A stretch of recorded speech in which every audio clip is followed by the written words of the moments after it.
All right, let's talk about some exponential function basics. So I'm going to go over a few ideas on that. Determine if the following tables are exponential or linear and explain.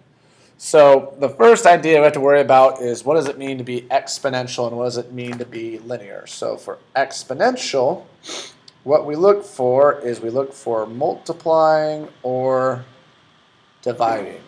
For linear, we look for adding or subtracting. So we're going to look for those types of patterns in these two tables. So this first one, we have x values of 1, 2, 3, 4, and y values of 5, 10, 15, and 20. So what we really care about is we care about the y values. And we want to look at the change in y. So looking at the y values, we're looking for patterns. So we go from 5 to 10, 10 to 15, 15 to 20. So hopefully you can look at that and kind of see what is the pattern in the y values. Well, if you look from 5 to 10, we add 5. And from 10 to 15, we also add 5. And from 15 to 20, we add 5 again. What we're looking for is we're looking for the same pattern over and over. So if we're adding 5 here, we have to be adding 5 here and here as well. So since that's all the same and it's all addition, this is a linear function. And the reason, because we need to explain, the reason for that is because we added 5 every time. So let's look at the next one. We have x values of 1, 2, 3, 4, and y values of 2, 4, 8, and 16. So again, we're looking for patterns from one y value to the next. So if you look at those y values, we have 2, 4, 8, and 16.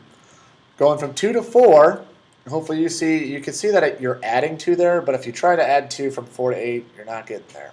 So we do multiply by 2 here. From 4 to 8, we multiply by 2 again, and 8 to 16, we multiply by 2. When we're multiplying every single time, that is exponential. And our reasoning of why this is exponential is we are multiplying by 2 every time.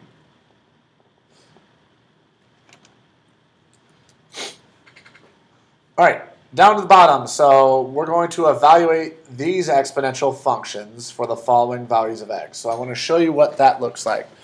So I have this function f of x equals 3, parentheses 2, parentheses raised to the exponent of x. And we need to know what happens when x equals 2. So all we're going to do when we're evaluating is we're going to plug in 2 into the function and see what happens. So I have 3, parentheses 2, and instead of x, we're going to put a 2 in the exponent. Now this is something you could type in your calculator. Just type it in exactly how you see it. You're going to have your 3, parentheses 2, exponent 2. Hit enter, and you find that this one is 12. One more example there of evaluating. I have this function, g of x equals 4, parentheses, 1 divided by 2 inside the parentheses, raised to the power of x when x is 4. So again, we're just going to plug in 4 and see what we get. So we have 4 inside the parentheses, 1/2 raised to the 4th. And again, you could type that in a calculator. If you want a fraction like that, just use division. So I'm going to do 4 parentheses, 1 divided by 2 parentheses raised to the 4th. And I get 0.25. And that was just some basic ideas surrounding exponential functions.